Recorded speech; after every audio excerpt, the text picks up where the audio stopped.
Good afternoon class. जैसे हमने अपने प्रीवियस लेक्चर्स में frequency distribution table, class interval, range, इन सब के बारे में डिस्कस किया था। आज हम जो है वो डिस्कस करेंगे हिस्टोग्राम और बार ग्राफ और पाई चार्ट के बारे में, जिन्हें हम डाटा को ग्राफिकली रिप्रेजेंट करते हैं।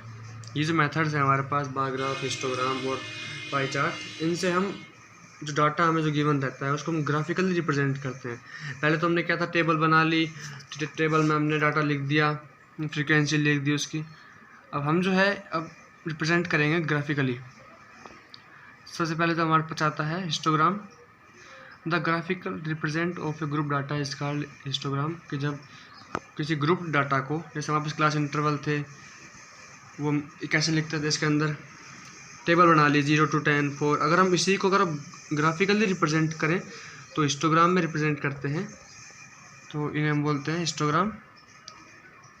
Step of drawing histogram. Histogram को हम ड्रॉ कैसे करते हैं आपको एग्जांपल में अच्छे समझ में आएगा, लेकिन आप एक बार ये स्टेप देख लीजिए। द क्लास इंटरवल जो रहेगा वो हम जैसे, एक मिनट,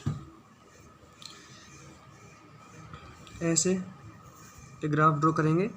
इसने कहा जो क्लास इंटरवल जो रहेगा ग्रुप डाटा का, वो हम ड्रॉ करेंगे एक्स एक्सिस पे, कि 0 to 10, 10 to 20, 20 to 30, इस हिसाब से हम ये ड्रॉ करेंगे। तो फ्रीक्वेंसी जो रहेगी, फ्रीक्वेंसी टेबल जो आती थी, वो हम वाई एक्सिस पे प्लॉट करेंगे। क्लास इंटरवल हम एक्स एक्सिस पे प्लॉट करेंगे। The rectangles drawn are proportional to the frequency of the classes. जैसे मान लीजिए 5 है या 10 है, 15 है, कुछ भी बोल दीजिए, और उन्होंने बोल दिया कि इसकी जो फ्रीक्वेंसी थी वो 5 थी इस इंटरवल में। नेक्स्ट इंटरवल में फ्रीक्वेंसी जो थी वो 15 थी, तो ये हमने एक और रेक्टेंगल ड्रॉ कर दिया 15 तक। और थर्ड हम बोल दिया, थर्ड इंटरवल में इसकी फ्रीक्वेंसी 10 थी। तो ऐसे हम रेक्टेंगल्स ड्रॉ करेंगे हिस्टोग्राम में। हिस्टोग्राम और बार ग्राफ में जो मेन डिफरेंस होता है, बार ग्राफ में यहाँ पे गैप होता है, हिस्टोग्राम में, हिस्टोग्राम का आपके पास ये एग्जाम्पल रहेगा, ऐसे ये देखिए, इनमें गैप नहीं है। बार ग्राफ में यहाँ पे आपको गैप मिलता है। हिस्टोग्राम और बार ग्राफ से सिमिलर से ही हैं, बस जो ओनली जो वन डिफरेंस है वो ये डिफरेंस है। बाकी अब जो नेक्स्ट जो आता है, जो आपको डिस्कस करना है, वो है पाई चार्ट। ये तो होगा ग्राफिकली एक्स और वाई एक्सिस पे हमें डिनोट करेंगे। A graphical alternative to the bar graph is the circle graph. यहाँ बार ग्राफ नहीं ड्रॉ करेंगे, यहाँ हम ड्रॉ करेंगे सर्कल ग्राफ। इसको हमने नाम दिया पाई चार्ट। इसके अंदर भी हम डाटा ही लिखेंगे, जैसे वहाँ हमने लिखा कि इस इंटरवल में फ्रीक्वेंसी ये थी, इस इंटरवल में फ्रीक्वेंसी ये थी। अब यहाँ हम लिखेंगे, यहाँ पे उन फ्रीक्वेंसीज को हम सेक्टर में डिवाइड कर देंगे, कि ये परसेंटेज में डिवाइड कर देंगे। जैसे कि ये 5.2 जो है हमारे पास एग्जांपल, वो हमें एक फैमिली के एक्सपेंसिव के बारे में बताया हुआ है, कि जो उनकी फैमिली का एक्सपेंस होता है, जो खर्चा होता है इन मंथ, एक महीने में कितना खर्चा होता है, किसके ऊपर कितना खर्चा होता है, हमारे पास उसका जो डाटा हमें गिवन था, तो हमने उसके लिए पाई चार्ट बना दिया कि सबसे ज़्यादा जो खर्चा करते थे वो लोग फूड के ऊपर होता था। एक फैमिली का खाने के लिए जो सामान आता था, सबसे ज़्यादा एक्सपेंस वो लोग खाने पीने पे करते थे, फूड पे करते थे। बाकी 15% इंटरटेनमेंट, कहीं बाहर घूमने चले गए, मूवीज़ पे, इन सब पे। बाकी 10% एक्सपेंस करते थे क्लोथिंग पे, 10% बुक पे, 25% घर में कोई सामान लाते हैं जैसे, 25% हाउसिंग में यूज़ करते थे, और अदर्स जो खर्चा हो गया छोटा मोटा वो 10%। तो हमने ये डाटा जो है पाई चार्ट में लिख दिया सारा। हम पहले प्रीवियस लेक्चर में हम पहले उसको एक टेबल के अंदर लिखते थे ओनली। इस चैप्टर में जो हम पढ़ेंगे वो ग्राफ में, जैसे कि ऊपर हिस्टोग्राम में और नीचे पाई चार्ट। इन दोनों में हम कैसे लिखते हैं, कैसे डाटा, गिवन डाटा को हम बार ग्राफ बनाएंगे, कैसे गिवन डाटा का हम पाई चार्ट बनाएंगे, तो ये हम इसमें डिस्कस करते हैं। सबसे पहले जो हम डिस्कस करते हैं pie chart, how to draw pie chart. ये एक एग्जांपल दिया हुआ है, एक्टिविटी है। The construction of a pie chart is entirely based upon the complete angle 360। जो सर्कल का जो एंगल होता है पूरा 360, तो हमें उसके अंदर डिवाइड 360 जो एंगल जो हमें है उसके अंदर हमें डिवाइड करनी होती है सारी चीज़ें। कि हमें क्या करना है क्या नहीं करना। जैसे मान लीजिए अब आपके पास 2 डाटा हैं कि एक आदमी दिन में 12 घंटे सोता है और 12 घंटे जागता है, और हम पाई चार्ट पे हमें वो ड्रॉ करना है, तो आप कैसे ड्रॉ करोगे? ये वो ड्रॉ हो गया, आधे घंटे कितना टाइम स्पेंड करता है सोने में, इतना टाइम स्पेंड करता है सोने में, 50% वो काम करता है। तो ये क्या हो गया, हमें जो डिवाइड करना है ना, वो डिवाइड करना है 360 डिग्री पे। जैसे हमने 180 डिग्री डिवाइड कर दिया, ये आदमी सोता है, 180 डिग्री तक आदमी काम करता है। तो ये आपको 360 का मतलब आपको और पता चलेगा क्या मतलब है इसका। जैसे कि एक हमें एक्टिविटी दी है, जो हमें टेबल शो कर रही है, वो टाइम है कि एक स्टूडेंट अपने 24 आवर को कैसे यूज़ करता है, तो क्या क्या एक्टिविटीज़ करता है अपने 24 आवर में। तो इसमें लिखा हुआ है कि स्लीपिंग में जो टाइम यूज़ करता है 8 आवर्स यूज़ करता है, ईटिंग में 2 आवर, प्लेइंग में 3 आवर, स्टडिंग में 5 आवर, वाचिंग टीवी में 2 आवर और अदर्स में 4 आवर। तो टोटल कितना हो गया? 24 आवर हो गए हमारे पास। अब हमें सभी के लिए डाटा तैयार करना पड़ेगा। स्लीपिंग में 8, तो फ्रीक्वेंसी में क्या था 8 लिख दिया, टेली मार्क्स बना के 8 लिख दिया। अब बार ग्राफ होता आपके पास तो एक्स एक्सिस पे 8 तक हम उसे प्लॉट कर देते हैं ऊपर तक। अब यहाँ जो हमें पाई चार्ट बनाना है, यहाँ पे जो एंगल की बात करेंगे 360 एंगल में से हमें डिवाइड करना है कि स्लीपिंग को हमें कितने एंगल मिलेंगे। तो कैसे निकालेंगे वो? हमें सेंट्रल एंगल्स जो है वो मेज़र करने हैं। कितने आवर्स? 8 आवर। टोटल आवर कितने होते हैं? जो हमें डाटा दिया रहेगा 8 टोटल में से उसको डिवाइड करेंगे। जैसे 8 डिवाइड बाय 24 इंटू में 360। टोटल आवर नीचे और ऊपर कितने आवर वो इस चीज़ में यूज़ करता है। स्लीपिंग में 8 आवर यूज़ करता है, तो 8/24 इंटू 360 इक्वल्स टू 120। ईटिंग में 2 आवर यूज़ करता है, 2/24 इंटू 360। तो डिग्री में जो हमारी निकल रही है 120, 30, 45, 75, 30, 60, ये हमारी डिग्री निकल गई कि स्लीपिंग में 120 डिग्री हम ड्रॉ करेंगे, ईटिंग में ड्रॉ करेंगे 30 डिग्री ओनली, प्लेइंग में ड्रॉ करेंगे 45 डिग्री, स्टडिंग में ड्रॉ करेंगे 75 डिग्री। तो ये आपने सभी डिग्री निकाल ली। टोटल जो रहेगा सम रहेगा इसका भी 360 रहेगा, क्योंकि टोटल में हमें पाई चार्ट का सर्कल का डिग्री कितनी होती है 360 एंगल, तो हमें वही इसके अंदर दिखाना है। तो क्या चल रहा है स्टेप 1 में, हमने कोई भी ऐसे यहाँ पे 4 सेंटीमीटर का सर्कल ड्रॉ कर लिया। आप कितने भी सेंटीमीटर सर्कल ड्रॉ कर लीजिए, एक सर्कल ड्रॉ कर लिया आपने। अब सबसे पहला सबसे बड़ा जो आपके सामने स्लीपिंग वाला था 120 डिग्री एंगल, आपने एक 120 डिग्री एंगल ड्रॉ कर लिया इसके अंदर, और 2 रेडियस ड्रॉ कर दी। पहले तो एक रेडियस ड्रॉ कर दी कोई सी भी, जैसे मान लीजिए आपने ये वाली कर दी पहले, ये ऊपर फर्स्ट स्टेप में कर रखी है, एक रेडियस ड्रॉ। अब इस रेडियस से आपने 120 एंगल देख लिया, तो ये 120 एंगल की लाइन खींच दी, ठीक है।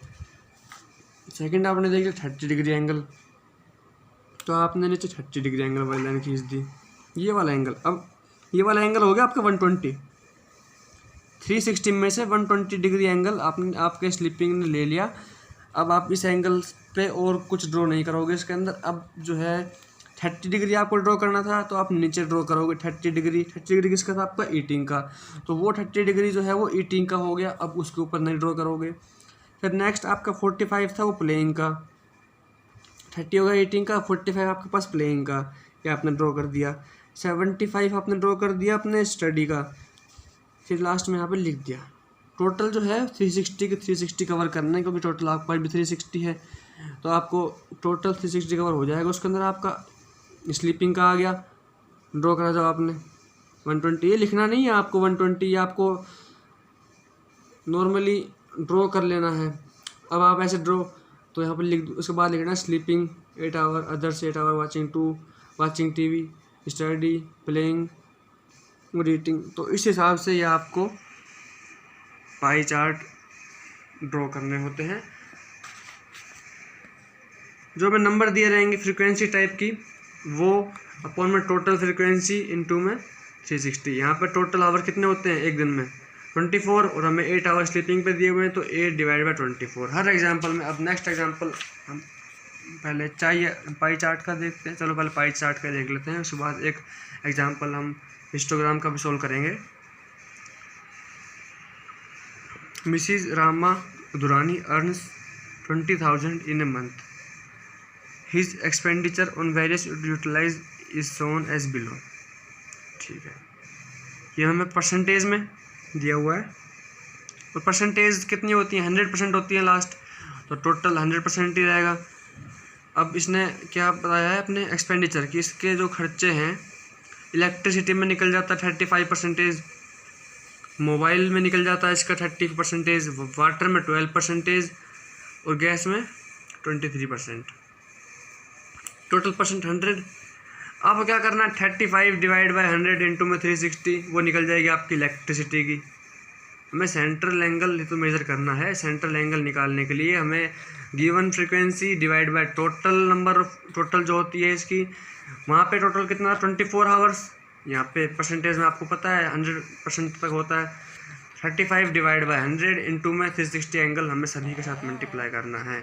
पर 30 इंटू में 100, फिर 12 इंटू में 100 और 23 इंटू में नहीं इंटू बोल रहा हूँ डिवाइड बाय 100। तो हमने सभी के मेजर एंगल निकाल लिए। मेजर एंगल का सम भी 360 रहेगा। आपको कभी चेक करना हो इन सभी को सम कर लेना, 360 आएगा। अगर 360 नहीं आए तो आपने कहीं ना कहीं क्वेश्चन में मिस्टेक करी है। अब आपको चार जो हैं सेक्शन वही प्लॉट करने हैं, जिनमें 126 सबसे ज़्यादा जो है आपका वो है इलेक्ट्रिसिटी का, है ना। हाँ, सबसे ज़्यादा इलेक्ट्रिसिटी का है। ये इलेक्ट्रिसिटी का होगा 35%, मोबाइल का होगा 30%, वाटर का होगा सबसे कम। ये इन्हें ड्रॉ कर रखा है ज़्यादा वाटर का। ये नॉर्मली ऐसे ही ड्रॉ करते हैं, कोई एंगल नापते नहीं है, आप नाप के भी ड्रॉ कर सकते हो। वाटर का और गैस का इन्हें लिखना आपको, लेकिन सही है। गैस 23% था तो गैस 23% आपने पाई चार्ट पर नोट कर दिया। तो हमने डाटा को लिखने का तरीका सीखा है। हम फ्रीक्वेंसी टेबल में भी डाटा लिखते थे। अगर हम इसकी बात करें तो ये एक टाइप की फ्रीक्वेंसी टेबल ही है। ये फ्रीक्वेंसी है, ये डाटा था हमारे पास, और ये हमने बस इसको क्या है रिप्रेजेंट करने का तरीका सीख लिया पाई चार्ट में। अब हमें डाटा की वो गिवन, हम ऊपर वाली इन चीज़ों की जरूरत नहीं है। हम यहीं से देख सकते हैं कि हाँ एक्सपेंडिचर 35% किया इलेक्ट्रिसिटी के ऊपर, 30% किया टेलीफोन के ऊपर। तो हम यहाँ से ये देख लेते हैं। अब हम एक बार एक एग्जाम्पल बार ग्राफ का और देख लेते हैं। Given below is the histogram showing the weight of 36 student in A hostel. ये जो है 36 स्टूडेंट के वेट हमारे पास बार ग्राफ में दिखाए हुए हैं। नंबर ऑफ स्टूडेंट 10 तक हमें दे दिया है। जैसे देखिए 40 to 50 तक वेट के स्टूडेंट जो हैं वो 10 हैं। ये हम क्वेश्चन सोल्व करते हैं। What is the class size. तो फर्स्ट क्वेश्चन है क्लास साइज क्या है। क्लास साइज हमने कितने कितने लिए हैं 40 to 50, तो क्लास साइज क्या होगा 10। How many student are there in the following class interval of weight 80 to 90 के बीच में कितने स्टूडेंट हैं। 80 to 90 के बीच में स्टूडेंट हैं 4। लिख देता हूँ मैं 4 नहीं, यहाँ पे नीचे आंसर भी लिखे हुए हैं। 40 to 70 के बीच में 40 to 70। अब इन्होंने यहाँ से लेकर के यहाँ तक का पूछ लिया है, तो हम इन तीनों को सम कर देंगे। 4 + 8 + 10 कितना होता है 22। तो there are 20 student between 40 to 70 कि हमारे पास 22 स्टूडेंट ऐसे हैं जिनका वेट 40 से 70 के बीच में आता है। अगर हमसे पूछा है 50 to 90, तो 50 से स्टार्ट कर देंगे। 8 + 4 + 8 90 तक काउंट करना है +4, तो ये हो जाएगा 24। That is 24। They are 24 student between 50 to 90। तो हमें जो क्या करना है वो हिस्टोग्राम से इंफॉर्मेशन कलेक्ट करनी आनी चाहिए। क्या आपसे पूछा क्लास का साइज़ क्या है, तो आपने देखा कि 40-50 चल रहा है, 50-60 चल रहा है, तो 10-10 आपने क्लास साइज ले लिया। नंबर ऑफ स्टूडेंट पूछे कि 40 to 50 के बीच में कितने हैं, तो 10। 50 to 60 के बीच में कितने हैं, तो 8। 40 to 60 पूछ लिया तो 10 और 8 को हमने काउंट कर दिया, ऐड कर दिया। हो जाएगा 18। तो इस हिसाब से हमें हिस्टोग्राम में से इंफॉर्मेशन रीड करनी आनी चाहिए। थर्ड जो है, how many student weight 60 kg और more but less than 70 kg, 70 से कम और 60 या फिर 60 से ज़्यादा। इट मीन्स 60 से 70 से कम, 60 और 60 से ज़्यादा। तो मतलब जो क्लास इंटरवल है वो 60 to 70 की बात कर रहा है। 60 to 70 में हमारे पास 4 स्टूडेंट हैं, तो इसका आंसर आ जाएगा 4 स्टूडेंट। तो आपने हिस्टोग्राम और पाई चार्ट के बारे में कुछ इन्फॉर्मेशन जान ली है। अब आपको आपके होमवर्क में एग्जाम्पल सोल्व करना है इस एक्सरसाइज के। बाकी नेक्स्ट लेक्चर में हम कुछ क्वेश्चन सोल्व करेंगे इसी एक्सरसाइज के आगे बढ़ने से पहले, क्योंकि एक्सरसाइज के क्वेश्चन बहुत ज़्यादा हैं। 6, 7, 8, 9, 10 क्वेश्चन है। ये हम नेक्स्ट लेक्चर में डिस्कस करेंगे। बाकी आपका जो होमवर्क रहेगा वो सभी एग्जाम्पल आपको सोल्व करने हैं। 3 एग्जाम्पल हैं, 2 मैंने बता दिए, एक आपके लिए बचता है। ये आप एग्जाम्पल एक बार देख लीजिएगा। Thank you.